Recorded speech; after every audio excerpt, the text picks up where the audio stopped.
Hello दोस्तों, welcome back to breakout Bharat. अगर आप स्टॉक मार्केट में ग्रोथ और सही इन्वेस्टमेंट अपॉर्चुनिटीज की सर्च में हैं, तो आप बिल्कुल सही जगह पर आए हैं। आज हम बात करेंगे मार्केट के उन हिडन जेम और फंडामेंटली स्ट्रॉन्ग क्वालिटी स्टॉक्स के बारे में जो आपके पोर्टफोलियो को एक बड़ा ब्रेकआउट दे सकते हैं। तो चलिए बिना किसी डिले के शुरू करते हैं आज का एक्साइटिंग एपिसोड। लेकिन आगे बढ़ने से पहले एक इंपॉर्टेंट डिस्क्लेमर। दोस्तों, ये वीडियो सिर्फ और सिर्फ एजुकेशनल और लर्निंग पर्पजेस के लिए है। हम कोई सेबी रजिस्टर्ड फाइनेंशियल एडवाइजर्स नहीं है। इसलिए मार्केट में किसी भी तरह का इन्वेस्टमेंट करने से पहले अपने फाइनेंशियल एडवाइजर से जरूर कंसल्ट करें। दोस्तों, ये पांचों स्टॉक्स हमारे इंडस्ट्री एनालिस्ट ने इन डेप्थ रिसर्च और एक्सपर्ट इनसाइट्स के बाद हैंडपिक किए हैं। हमारा फोकस है quality stocks, strong earnings performance और सस्टेनेबल ग्रोथ पोटेंशियल पर।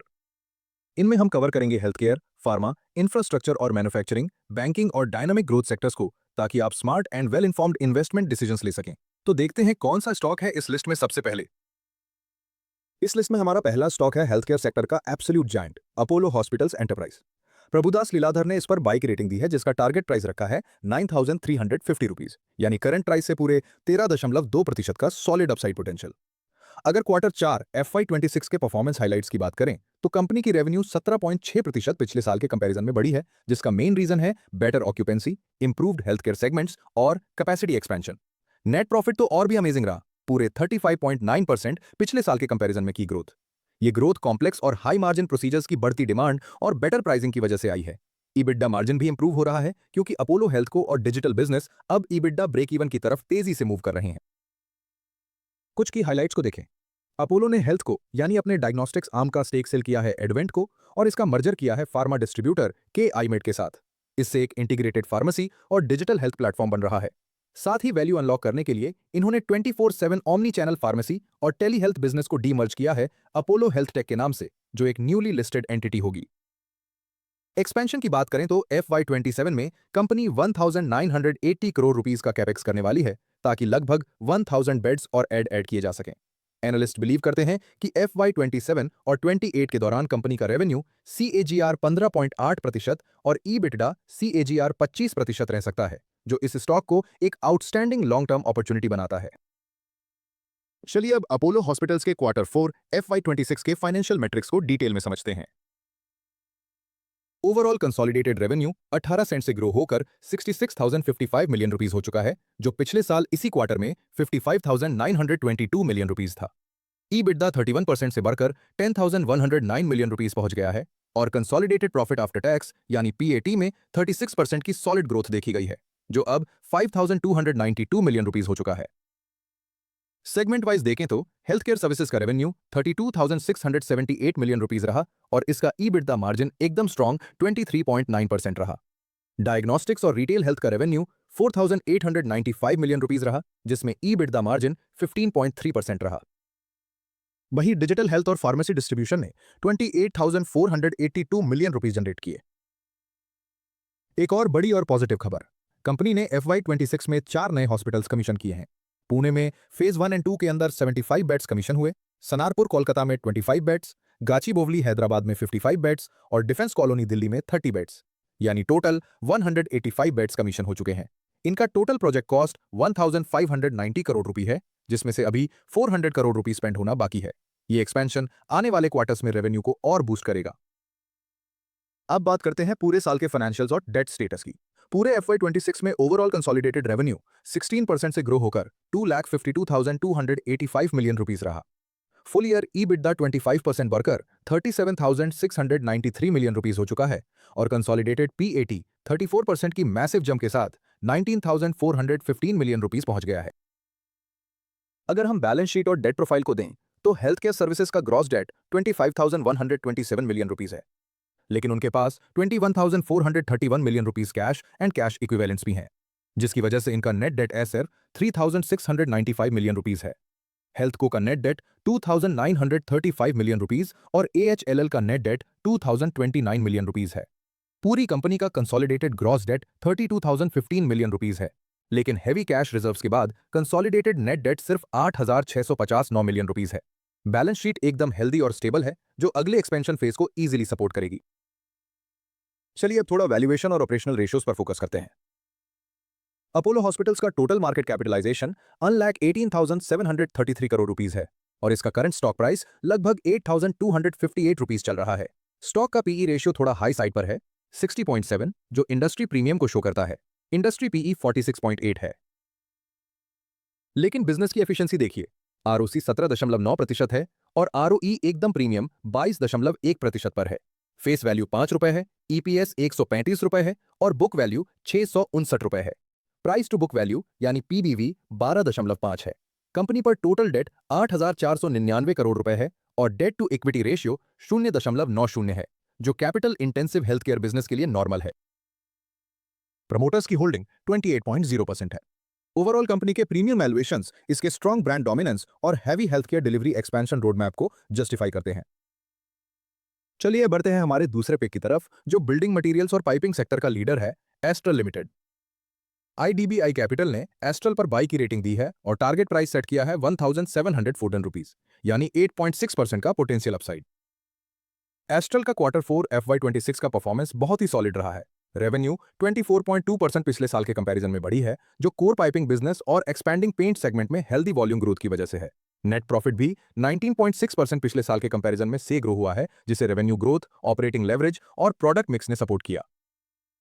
मैनेजमेंट का आउटलुक बहुत प्रॉमिसिंग है। FY27 में पाइपिंग सेगमेंट में 10 से 15% वॉल्यूम ग्रोथ और 20 से 25% रेवेन्यू ग्रोथ एक्सपेक्ट की जा रही है। की हाईलाइट ये है कि पिछले 3 साल से डिक्लाइन होने के बाद पॉलीमर्स प्राइसेस अब बॉटम आउट हो चुकी हैं और 1 जुलाई से इंपोर्ट ड्यूटी बढ़ने की वजह से इनकी प्राइसेस बढ़ सकती हैं। इससे अनऑर्गेनाइज प्लेयर्स पर प्रेशर बनेगा और एस्ट्रल जैसे organised leaders market share gain करेंगे। साथ ही in house CPVC resin project Q4 FY27 तक प्रोडक्शन शुरू कर देगा, जिससे बैकवर्ड इंटीग्रेशन बढ़ेगा और पाइपिंग सेगमेंट का मार्जिन 200 बेसिस पॉइंट से इंप्रूव होगा। चलिए एस्ट्रल के मल्टी ईयर ग्रोथ ट्रेंड्स पर एक नजर डालते हैं। FY21 से लेकर FY26 तक का इसका ग्रोथ ट्रेजेक्टरी एक्सीलेंट रहा है। ऑपरेशन से होने वाला रेवेन्यू FY21 में 31,763 मिलियन रुपीस था, जो हर साल बढ़ते हुए FY26 में 65,686 मिलियन रुपीस हो गया, यानी प्योर 15.6% का 5 ईयर CAGR। पिछले साल के कंपैरिजन में ग्रोथ भी 12.6% रही। ईबिटडा की बात करें तो ये FY21 के 6,626 मिलियन रुपए से बढ़कर FY26 में 11,092 मिलियन रुपए हो चुका है, जिसका 5 ईयर CAGR 10.9% है। प्रॉफिट बिफोर टैक्स यानी पीबीटी 7,532 मिलियन रुपए रहा है और प्रॉफिट आफ्टर टैक्स FY26 में 5,347 मिलियन रुपए रहा, जो पिछले साल 5,189 मिलियन रुपए था। ईपीएस बढ़कर अब 19.97 रुपए हो चुका है और कैश प्रॉफिट 8,263 मिलियन रुपए हो चुका है, जिसका CAGR 9.5% है। ये स्टडी परफॉर्मेंस दिखाता है कि कंपनी हर मार्केट साइकिल में स्टेबिलिटी के साथ ग्रोथ डिलीवर करना जानती है। अगर वैल्यूएशन और अदर की स्टार्ट्स पर फोकस करें तो एस्ट्रल का टोटल मार्केट कैप 42,409 करोड़ रुपए है और इसका करंट प्राइस 1,579 रुपए चल रहा है। स्टॉक का पीई रेशियो 76.9 है, जो काफी प्रीमियम है, और इंडस्ट्री पीई 21.4 है। बुक वैल्यू 151 रुपए पर है और डिविडेंड यील्ड 0.24% है। बिजनेस एफिशिएंसी की बात करें तो आरओसी 19.9% और आरओई 14.4% है। प्राइस टू बुक वैल्यू यानी पीबीवी 10.4 है। सबसे अच्छी बात, कंपनी पर डेट बहुत ही कम है, सिर्फ 250 करोड़ रुपए, और डेट टू इक्विटी रेशियो ना के बराबर सिर्फ 0.06 है। प्रोमोटर होल्डिंग एकदम स्टेबल है 54.2% पर। एस्ट्रल का लो डेट और हाई मार्केट शेयर इसको एक सुपर सेफ और प्रीमियम क्वालिटी कंपाउंडिंग स्टॉक बनाता है। अब बढ़ते हैं हमारे तीसरे स्टॉक की तरफ, जो फार्मा और कॉन्ट्रैक्ट मैन्युफैक्चरिंग सेक्टर का एक तेजी से ग्रो करता हुआ राइजिंग स्टार है, anthem biosciences. BOB capital markets ने इस पर बाय की रेटिंग दी है और टारगेट प्राइस को अपग्रेड करके 900 रुपीज रखा है। करंट प्राइस से इसमें 16.5% का सॉलिड अपसाइड पोटेंशियल है। Q4 FY26 में कंपनी ने अमेजिंग परफॉर्मेंस दिखाई है। रेवेन्यू 33.1% पिछले साल के कंपैरिजन में बढ़ा है, जो कोर सीडीएमओ सेगमेंट में की बायोलॉजिक्स प्रोग्राम्स के हैवी वॉल्यूम्स की वजह से है। नेट प्रॉफिट तो लगभग डबल से भी ज्यादा, पूरे 129.7% पिछले साल के कंपैरिजन में बढ़कर आया है। लोअर रॉ मटेरियल कॉस्ट्स और हाई मार्जिन प्रोडक्ट मिक्स ने प्रॉफिट को सॉलिड पुश दिया है, जिसकी वजह से ईबिटडा मार्जिन्स लगातार इंप्रूव हो रहे हैं। की हाइलाइट्स की बात करें तो एंथम के पास हाई बैरियर बायोलॉजिकल मॉलिक्यूल्स में बहुत स्ट्रॉन्ग कैपेबिलिटी है और इनका क्लाइंट इकोसिस्टम बहुत लॉयल है। कैपेसिटी एक्सपेंशन के लिए कंपनी 200 करोड़ रुपए इन्वेस्ट कर रही है ताकि कस्टम सिंथेसिस कैपेसिटी को डबल किया जा सके और फर्मेंटेशन कैपेसिटी को FY28 तक 50% से बढ़ाया जा सके। सबसे बड़ा ट्रिगर है GLP-1 API opportunity. Generic weight loss और डायबिटीज ड्रग्स की API सेल्स अगले 6 से 8 महीने में शुरू हो जाएंगी। एंथम अभी डोमेस्टिक GLP-1 प्लेयर्स के साथ डिस्कशंस कर रहा है ताकि चाइना से होने वाले इंपोर्ट्स को रिप्लेस किया जा सके। मैनेजमेंट का टारगेट लॉन्ग टर्म में 20% रेवेन्यू ग्रोथ और 38 से 43% का प्रीमियम ईबिटडा मार्जिन मेंटेन करना है। चलिए एंथम बायोसेंसेस के consolidated profit and loss matrix को डिटेल में देखते हैं।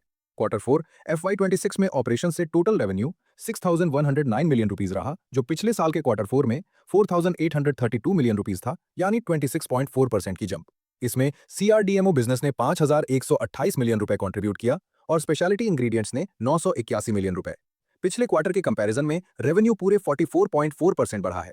अदर इनकम बढ़ने से टोटल रेवेन्यू 6,622 मिलियन रुपए पहुंच गया। लेकिन सबसे बड़ी हाइलाइटिंग चीज है ईबिटडा और मार्जिन्स। ईबिटडा क्वार्टर 4 FY26 में 3,184 मिलियन रुपए रहा, जो पिछले साल के 2,092 मिलियन रुपए से 52.2% पिछले साल के कंपैरिजन में अप है। ईबिटडा मार्जिन 48.1% पर पहुंच चुका है, जो पिछले साल 42.1% था। प्योर 600 बेसिस पॉइंट्स का एक्सपेंशन। प्रॉफिट आफ्टर टैक्स यानी पीएटी तो कमाल की ग्रोथ के साथ 1,898 मिलियन रुपए रहा, जो पिछले साल के 826 मिलियन रुपए से 129.8% पिछले साल के कंपैरिजन में अप है। पिछले क्वार्टर के कंपैरिजन में भी प्रॉफिट 104.5% बढ़ा है। ऑपरेटिंग लेवरेज और रिच प्रोडक्ट्स का असर नंबर्स में साफ दिख रहा है। अगर हम मार्केट रेशियोज पर फोकस करें तो एंथम का मार्केट कैप 43,518 करोड़ रुपए है और इसका करंट मार्केट प्राइस 772 रुपए है। स्टॉक का पीई रेशियो 71.4 है, जो इंडस्ट्री पीई 48.9 से थोड़ा प्रीमियम है। बुक वैल्यू 54.2 रुपीस पर है और डिविडेंड यील्ड 0.26% है। लेकिन इनके परफॉर्मेंस रेशियोज आउटस्टैंडिंग है। आरओसी 30.4% का है और आरओई 22.3% पर है। ईपीएस 10.5 रुपीस चल रहा है। प्राइस टू बुक वैल्यू 14.3 है। डेट टू इक्विटी रेशियो ना के बराबर है, सिर्फ 0.02, यानी टोटल डेट सिर्फ 53 करोड़ रुपए है। प्रोमोटर्स की होल्डिंग भी काफी स्ट्रांग है, 74.7% पार, जो मैनेजमेंट का कॉन्फिडेंस दिखाती है। हाई रिटर्न रेशियोज और जीरो डेट प्रोफाइल इस स्टॉक को एक सॉलिड फार्मास्यूटिकल बाय बनाती हैं। हमारा चौथा स्टॉक फार्मा सेक्टर का एक और बड़ा प्लेयर और स्टेराइल इंजेक्टेबल्स का एक्सपर्ट है, ग्लैंड फार्मा। आईसीआईसीआई डायरेक्ट ने इस पर बाय रेटिंग दी है और टारगेट प्राइस 2,645 रुपीज रखा है, जिसमें करंट प्राइस से 14.6% का सॉलिड अपसाइड पोटेंशियल दिखता है। ग्लैंड फार्मा के क्वार्टर 4 FY26 हाइलाइट्स की बात करें तो रेवेन्यू 22% पिछले साल के कंपैरिजन में बढ़कर आया है, जो यूएस मार्केट में 24% और यूरोप में मार्केट में 36% की सॉलिड ग्रोथ के कारण है। यूएस और यूरोप दोनों मिलकर कंपनी के टोटल रेवेन्यू का लगभग 79% कंट्रीब्यूट करते हैं। नेट प्रॉफिट में पूरे 97% पिछले साल के कंपैरिजन में की हैवी ग्रोथ देखी गई है, जो मार्जिन एक्सपेंशन और ऑपरेटिंग लेवरेज के कारण है।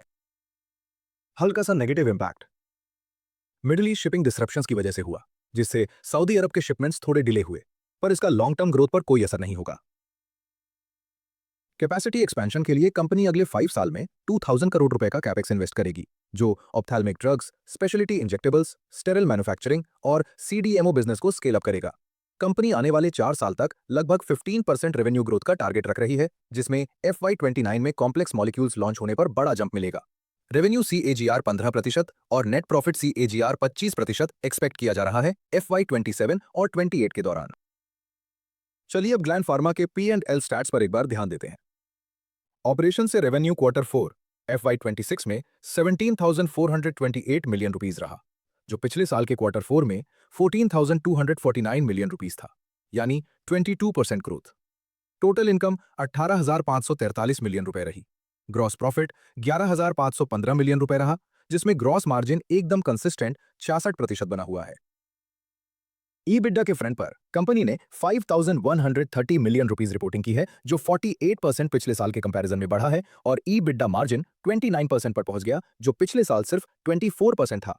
एडजस्टेड ईबिटडा भी 51% बढ़कर 5,244 मिलियन रुपीस हो चुका है। Adjusted profit after tax 3,667 million rupees रहा, जो पिछले साल के 1,865 मिलियन रुपीस से पूरे 97% पिछले साल के कंपैरिजन में अप है। एडजस्टेड पीएटी मार्जिन भी 13% से बढ़कर अब 21% हो चुका है। ये सॉलिड प्रॉफिटेबिलिटी रिकवरी कंपनी के ऑपरेशंस में टर्न अराउंड को साफ दिखाती है। ग्लैंड फार्मा के की मार्केट वैल्यूएशन मैट्रिक्स देखें तो मार्केट कैप 38,046 करोड़ रुपए है और इसका करंट प्राइस 2,308 रुपए चल रहा है। स्टॉक का पीई रेशियो 36.4 है, जो इंडस्ट्री पीई 31.5 के आसपास ही है, यानी वैल्यूएशंस अभी भी कंट्रोल में है। बुक वैल्यू 629 रुपए पर है और डिविडेंड यील्ड 0.78% है। रिटर्न रेशियोज देखें तो आरओसीई 15.1% और आरओई 10.7% है। ईपीएस एकदम स्ट्रॉन्ग 62.4 रुपए चल रहा है। प्राइस टू बुक वैल्यू 3.67 है। डेट टू इक्विटी रेशियो ना के बराबर है, सिर्फ 0.03, यानी टोटल डेट सिर्फ 284 करोड़ रुपए है। प्रमोटर होल्डिंग इसमें 51.8% है। सॉलिड बैलेंस शीट और क्लीन डेट प्रोफाइल के साथ gland pharma sterile injectables domain में एक डोमिनेंट प्लेयर बना हुआ है। अब बढ़ते हैं हमारे आखिरी और पांचवें स्टॉक की तरफ, जो बैंकिंग सेक्टर से है, कर्नाटक बैंक। आनंद राठी ने कर्नाटक बैंक पर बाय रेटिंग के साथ टारगेट प्राइस 330 रुपए दिया है, यानी करंट प्राइस से पूरे 23.3% का सबसे बड़ा अपसाइड पोटेंशियल। कर्नाटक बैंक के लिए क्वार्टर 4 FY26 का क्वार्टर थोड़ा मिक्स रहा। रेवेन्यू ट्रेजरी इनकम कम होने की वजह से 0.9% पिछले साल के कंपैरिजन में डाउन रहा, लेकिन नेट प्रॉफिट ने सबको सरप्राइज किया। प्योर 61.6% पिछले साल के कंपैरिजन में की हैवी ग्रोथ के साथ। नेट प्रॉफिट बढ़ने की वजह बेहतर ऑपरेटिंग परफॉर्मेंस और लोअर प्रोविजंस रही हैं। एसेट क्वालिटी में भी बड़ा इंप्रूवमेंट आया है। जीएनपीए और प्रोविजन कवरेज रेशियो दोनों बेहतर हुए हैं। फ्यूचर आउटलुक की बात करें तो मैनेजमेंट का कहना है कि जब ये अपना loan portfolio higher yielding products की तरफ शिफ्ट करेंगे तो मार्जिन्स एकदम स्टेबल रहेंगे। FY27 के लिए क्रेडिट ग्रोथ फोरकास्ट 15 से 20% है, जिसे रिटेल, एग्रीकल्चर और एमएसएमई लोन्स ड्राइव करेंगे। नेट इंटरेस्ट मार्जिन स्टेडी 3.1% रहने की एक्सपेक्टेशन है। बैंक लो यील्डिंग इंटरबैंक पार्टिसिपेशन सर्टिफिकेट्स को फेज आउट करके उन फंड्स को हाई यील्डिंग एमएसएमई लोन्स में रिडिप्लॉय कर रहा है। एनालिस्ट प्रोजेक्ट कर रहे हैं कि नेट इंटरेस्ट इनकम CAGR 11.6% और नेट प्रॉफिट CAGR 5% रह सकता है अगले 2 साल में। चलिए कर्नाटक बैंक के फाइनेंशियल हेल्थ को चार्ट्स के जरिए देखते हैं। ऑपरेटिंग रेवेन्यू FY24 के 4,618 करोड़ रुपए से हल्का से एडजस्ट होकर FY26 में 4,522 करोड़ रुपीस रहा, लेकिन क्वार्टर 4 FY26 में ये 1,242 करोड़ रुपीस रहा, जो पिछले साल के क्वार्टर 4 के 1,209 करोड़ रुपीस से बेहतर है। ऑपरेटिंग प्रॉफिट पिछले साल के 1,827 करोड़ रुपए से बढ़कर FY26 में 1,974 करोड़ रुपए हो गया है और क्वार्टर 4 FY26 में ये 615 करोड़ रुपए पहुंच गया, जिसमें ऑपरेटिंग मार्जिन 73% रहा। अदर इनकम की बात करें तो FY26 में ये बढ़कर 1,403 करोड़ रुपए हो गया है, जिसमें फी इनकम 927 करोड़ रुपीस है और इंश्योरेंस या mutual fund commission 137 crore rupees. और सबसे अमेजिंग चीज, नेट प्रॉफिट पिछले साल के 1,270 करोड़ रुपए से बढ़कर FY26 में 1,311 करोड़ रुपए हो चुका है और क्वार्टर 4 FY26 में ये जंप करके 408 करोड़ रुपए हो गया, जिसमें PAT मार्जिन 48.4% रहा। ये consistent profitability and efficiency bank के स्ट्रैटेजिक टर्नअराउंड को क्लियर प्रूफ देती है। कर्नाटक बैंक के की मार्केट पैरामीटर्स को देखें तो इसका मार्केट कैप 10,113 करोड़ रुपए है और इसका करंट स्टॉक प्राइस सिर्फ 268 रुपए चल रहा है। स्टॉक का पीई रेशियो बहुत ही चीप है, सिर्फ 7.72, जबकि इंडस्ट्री पीई 14.8 है, यानी वैल्यूएशन वाइज ये स्टॉक काफी अट्रैक्टिव लेवल पर है। बुक वैल्यू 350 रुपए है और डिविडेंड यील्ड 1.87% है, जो कि काफी हेल्दी है। रिटर्न रेशियोज की बात करें तो ROCE 6.06% और ROE 10.4% है। ईपीएस एकदम स्ट्रॉन्ग 34.6 रुपीस चल रहा है और प्राइस टू बुक वैल्यू सिर्फ 0.77 है, यानी बैंक अभी अपनी बुक वैल्यू से भी डिस्काउंट पर ट्रेड कर रहा है।